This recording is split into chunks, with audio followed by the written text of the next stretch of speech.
Hi friends, welcome to our channel. 10 வருஷம் ஆனாலும் சரி, நம்ம வீட்டு பாத்ரூமில் இனி உப்பு கரை ஒட்டவே ஒட்டாதுங்க. அந்த அளவுக்கு நல்ல சூப்பராக வேலை செய்யக்கூடிய ஒரு அருமையான டிப்ஸ் தான் பார்க்க போகிறோம். அது மட்டும் இல்லாமல் நாம் டெய்லி கஷ்டப்பட்டு செய்யக்கூடிய வேலைகளை ரொம்ப எளிமையாக முடிக்கிறதுக்கு ரொம்ப சூப்பரான டிப்ஸ் பார்க்கலாம்.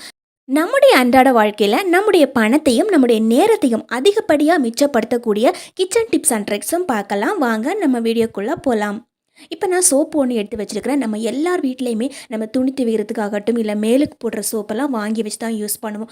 சோப்புக்கு மேலே சோப்பை கவர் பண்ணி ஒரு கவர் இந்த மாதிரி வச்சுருப்பாங்க. கண்டிப்பாக சோப்பில் இருக்கக்கூடிய இந்த வாசனை எல்லாமே இந்த கவர்லேயும் இருக்கும். நாம் துணி துவைச்சிட்டு அயர்ன் பண்ணிவிட்டு இந்த மாதிரி ட்ரெஸ் எல்லாம் மடித்து வச்சுருப்போம். நம்ம பீரோவில் ட்ரெஸ்ஸை இந்த மாதிரி மடித்து வச்சுட்டு 1 மாதம் 2 மாதம் கழித்து அந்த ட்ரெஸ்ஸை கையில் எடுக்கும்போது அதில் ஒரு பேட் ஸ்மெல் இருந்துகிட்டே இருக்கும். இதை தவிர்க்கிறதுக்காக நம்ம வீட்டில் இருக்கக்கூடிய இந்த சாதாரண இந்த பேப்பரை இந்த ட்ரெஸ்ஸுக்கு இடையில இந்த மாதிரி வச்சாவே போதும். நம்ம வச்சுருக்கக்கூடிய துணிகளில் நல்ல வாசனை இருக்கும். அதே மாதிரி துணிகளும் நல்லா ஃப்ரெஷ்ஷாக இருக்குங்க. கண்டிப்பாக இந்த டிப்ஸை ஒரு முறையாவது ட்ரை பண்ணி பாருங்கள். இனிமேல் நம்ம வீட்டில் நம்ம குப்பையில் போடக்கூடிய இந்த கவரை தூர போடவே மாட்டோம். இப்போ நான் ஒரு துடைப்பம் ஒன்று எடுத்து வச்சுருக்கிறேன். இது ஒரு பழைய துடைப்பம் தான். இந்த துடைப்பம் நல்லாவே தேஞ்சு போயிருக்குது. இந்த துடைப்பத்துக்கு இடைப்பகுதியில் இந்த மாதிரி வச்சு கட் பண்ணி எடுத்துக்கலாம். இந்த மாதிரி தேஞ்சு போன துடைப்பத்தை எல்லாம் நம்ம வீட்டில் நம்ம துடைக்கிறதுக்காகவோ அல்லது பெருக்கிறதுக்காகவோ யூஸ் பண்ணவே மாட்டோம். ஒரு ஓரத்தில் தான் போட்டு வச்சுருப்போம். இது இருக்கக்கூடிய இந்த குச்சி மாதிரி இருக்கிற பகுதியையும் அந்த ஸ்பாஞ்ச் மாதிரி இருக்கிற பகுதியையெல்லாம் தனித்தனியாக கட் பண்ணி எடுத்துக்கணும். ஒரு வேஸ்ட் பாட்டில் ஒன்று எடுத்து வச்சுருக்கிறேன். இந்த பாட்டிலை பாதியாக கட் பண்ணி எடுத்துகிட்டு சின்ன சின்ன ஓட்டைகள் இந்த இடத்துல போட்டு வச்சுருக்கிறேன். இந்த ஓட்டைகள் போட்டிருக்கிற இடம் உங்களுக்கு சரியாக தெரியுது அப்படின்னு நினைக்கிறேன். ஏற்கனவே துடைப்பத்துலேருந்து நம்ம கட் பண்ணி வச்சுருக்கிறோம். இதையெல்லாம் இந்த மாதிரி குட்டி குட்டியாக நம்ம கட்டி எடுத்துக்கலாங்க. ஒரு நார் வச்சோ அல்லது ஒரு நூல் வச்சோ இந்த மாதிரி நல்லா கட்டி எடுத்துக்கலாம். நமக்கு இதில் ஒரு 4லேருந்து 5 கட்டுகள் வரைக்கும் கிடைக்கும். நல்ல நீளமான துடைப்பம் அப்படின்னா நிறைய கட்டுகள் இருக்கும். நான் எடுத்துருக்கக்கூடிய துடைப்பம் வேஸ்டான துடைப்பம், அதனால் எனக்கு இந்த அளவுக்கு தான் இருக்குது. நம்ம ஏற்கனவே பாட்டிலில் ஓட்டைகள் போட்டு வச்சுருக்கிறோம். இந்த பாட்டிலில் ஓட்டைகள் போட்டு வச்சுருக்கிற இடத்துல இந்த மாதிரி இந்த நூல் வச்சு கட்டி விட்டுக்கலாங்க. இந்த கயிறு ரொம்பவே ஸ்ட்ராங்காக இருக்கும். இது பல வருஷம் நாம் வச்சு யூஸ் பண்ண முடியும். நாம் இப்போ செஞ்சுருக்கக்கூடிய இதை ஒரு குச்சியிலையோ அல்லது இந்த மாதிரி ஒரு வேஸ்ட் கம்புலையோ இந்த மாதிரி சொருகி விட்டுக்கலாம். இந்த பாட்டில் நமக்கு கீழே விழவே விழாது. கண்டிப்பாக நம்ம வீட்டில் இந்த மாதிரி ஒட்டடையெல்லாம் அங்கங்கே தொங்கிக்கிட்டே இருக்கும். ஒட்டடை அடிக்கிறதுக்காக நம்ம ஒட்டடை குச்சி வாங்கி யூஸ் பண்ணுவோம். ஆனால் அந்த ஒட்டடை குச்சியில் இருக்கிற முக்கியமான பிரச்சனை என்னென்னா, ஒட்டடை அடிச்சுட்டு இருக்கும்போது திடீர்னு அது உடஞ்சி விழுறதுக்கு நிறையவே வாய்ப்பு இருக்குது. ஆனால் இந்த மாதிரி நம்ம வீட்டில் இருக்கக்கூடிய ஒரு பழைய துடைப்பத்தை ஒரு குச்சியில் இந்த மாதிரி சொருகி வச்சாவே போதும். ரொம்ப ஈஸியாக ஒட்டடை அடித்து எடுத்துக்கலாம். நான் காமிச்ச இந்த இடத்துல நிறைய ஒட்டடை அப்படியே தொங்கிட்டு இருந்தது. ஆனால் இந்த ஒட்டடையெல்லாம் அப்படியே கொத்தாக வந்திருக்குது பாருங்கள்.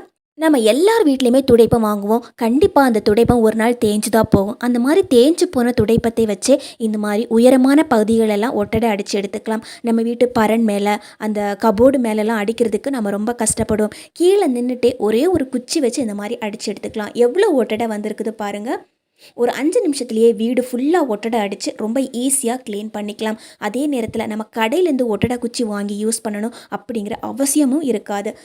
இந்த ஒட்டடை குச்சி பல வருஷம் நம்ம வச்சு யூஸ் பண்ணிக்கலாம். கடையிலேருந்து வாங்கின நம்ம ஒட்டடை குச்சி யூஸ் பண்ணோம் அப்படின்னா ஒரு வாரத்தில் கூட உடஞ்சி போகிறதுக்கு நிறையவே வாய்ப்பு இருக்குது. கண்டிப்பாக இதை ட்ரை பண்ணி பாருங்கள் ஃப்ரெண்ட்ஸ். இப்போ நான் ஒரு ஈனோ ஒன்று எடுத்து வச்சுருக்கிறேங்க. இந்த ஈனோவை இந்த மாதிரி கட் பண்ணி மேல் பகுதியை கட் பண்ணி எடுத்துக்கிறேன். முழு ஈனோவையும் நம்ம யூஸ் பண்ணணும் அப்படின்னு அவசியம் கிடையாது. ஜஸ்ட் 1 டீஸ்பூனுக்கு போட்டாவே போதும். இது நான் ஏற்கனவே யூஸ் பண்ணது. பாதி ஈனோ தான் இருந்தது. இதில் இதை கொட்டியாச்சு. இப்போ நம்ம துணி துவைக்கிறதுக்காக யூஸ் பண்ணுற பவுடர் 1 டீஸ்பூனுக்கு போட்டுக்கலாம். அல்லது துணி துவைக்கிறதுக்காக யூஸ் பண்ணுற லிக்யூட் 1 டீஸ்பூனுக்கு ஊற்றிக்கலாங்க. இன்றைக்கி நான் சர்ஃபெக்சல் லிக்யூட் தான் ஊற்றிருக்கிறேன். இப்போ நம்ம இதில் ஒரு 1/4 பக்கெட் அளவுக்கு தண்ணி சேர்த்துக்கலாம். இந்த தண்ணி சேர்க்கும்போது இந்த லிக்யூடெல்லாம் கரைஞ்சி ரெண்டுமே நல்லா மிக்ஸ் ஆகும். இப்போது தண்ணி சேர்த்தாச்சு.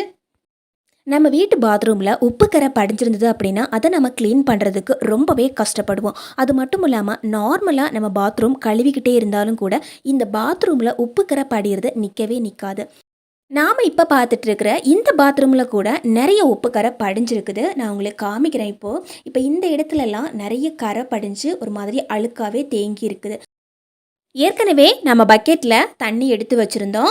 இந்த தண்ணியை நம்ம ஒரு ஜக் அளவுக்கு எடுத்துக்கலாம். இப்போ எல்லா இடத்துலையும் இதே இந்த மாதிரி ஊற்றி விட்டுக்கலாங்க. எப்போவுமே நம்ம பாத்ரூம் கழுவும் போது உடனடியாக ஊற்றிட்டு அப்படியே தேய்க்கக்கூடாது. அந்த மாதிரி தேய்ச்சோன்னா நமக்கு ஒரு சூப்பரான ஒரு ரிசல்ட்டு கிடைக்காது. இப்போ நம்ம மிக்ஸ் பண்ணி வச்சிருக்கிற தண்ணியை இந்த பாத்ரூம் ஃபுல்லாமே ஊற்றிட்டு ஒரு 5 நிமிஷத்துலேருந்து 10 நிமிஷம் வரைக்கும் நம்ம வெயிட் பண்ணணும். இப்போ நான் தண்ணி ஊற்றி 10 நிமிஷம் ஆயிடுச்சு. அதுக்கப்புறமா நாம் இந்த மாதிரி தேய்ச்சி கொடுத்தாவே போதும். பாத்ரூம் ரொம்ப சூப்பராக க்ளீன் ஆகும். நம்ம வாரத்துக்கு ஒரு முறையோ அல்லது மாதத்துக்கு ஒரு முறையோ பாத்ரூம் க்ளீன் பண்ணால் கூட ரொம்ப பளிச்சுன்னு இருக்கும் நம்ம பாத்ரூம்.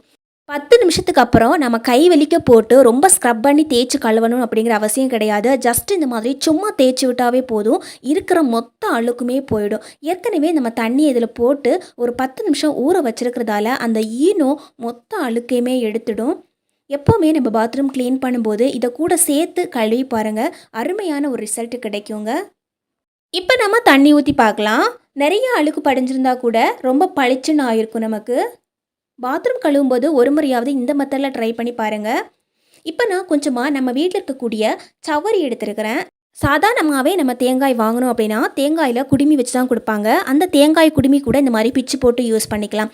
அல்லது நம்ம வீட்டில் நார்மலாகவே தொண்டு இருக்குதுன்னா அதில் இருக்கக்கூடிய சவரியை மட்டும் இந்த மாதிரி பிச்சு எடுத்துக்கலாங்க. நான் வந்து தொண்டுலேருந்து தான் இவ்வளோ சவரிகளை நான் இப்போ பிச்சு எடுத்து வச்சுருக்கிறேன். நம்ம வீட்டில் ஸ்வீட் வாங்கணும் அப்படின்னா இந்த மாதிரி ஸ்வீட் பாக்ஸ் கிடைக்கும் நமக்கு. இந்த ஸ்வீட் பாக்ஸை நம்ம வீட்டில் யூஸ் பண்ணவே மாட்டோம். கண்டிப்பாக நாம் இதையும் குப்பையில் தான் போடுவோம். இந்த ஸ்வீட் பாக்ஸை இந்த மாதிரி பின்னாடி திருப்பி வச்சுக்கலாம். அதே மாதிரி நாம் பிச்சு வச்ச சவரியையும் இதுக்கு மேலே இந்த மாதிரி வச்சு விட்டுக்கலாங்க. சவரியை நம்ம வைக்கிறதுக்கு முன்னாடியே நல்லா பிச்சு வைக்கணும்.